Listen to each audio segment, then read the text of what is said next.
Le smartphone de Anla.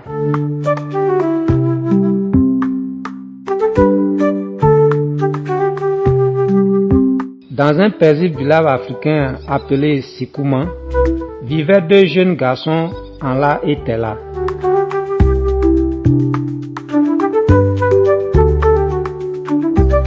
Tous deux avaient reçu un smartphone dans le cadre d'un projet éducatif visant à encourager l'apprentissage numérique dans les zones rurales. Mais leur manière d'utiliser cet outil était radicalement différente. Anla, curieux et passionné par le savoir, découvrit des applications éducatives, des vidéos de mathématiques, de sciences et de langues.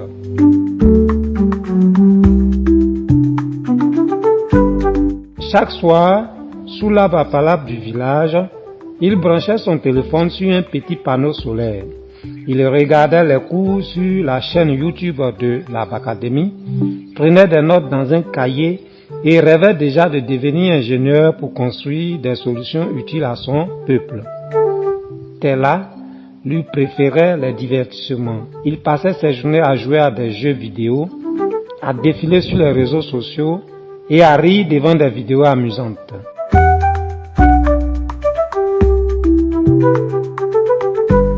Les conseils de sa mère et de ses professeurs glissaient sur lui comme la pluie sur les feuilles. Pour lui, le smartphone n'était qu'un jouet moderne. Les années passèrent. Anla devint le meilleur élève de l'école. Il aidait ses camarades en organisant des séances de soutien scolaire.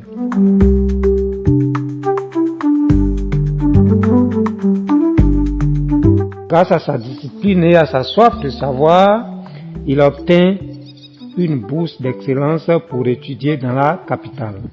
Plus tard, une grande entreprise technologique lança un concours d'innovation destiné aux jeunes talents.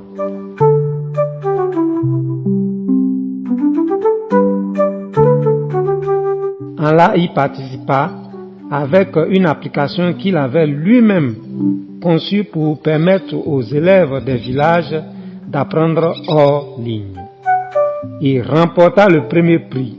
Son application fut adoptée dans plusieurs régions du pays et il fut même félicité à la télévision par le président. Pendant ce temps, Tella avait du mal à suivre.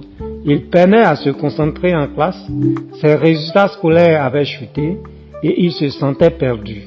Lorsqu'il vit Anla sur l'écran de télévision, il comprit que chaque outil est un trésor entre les bonnes mains.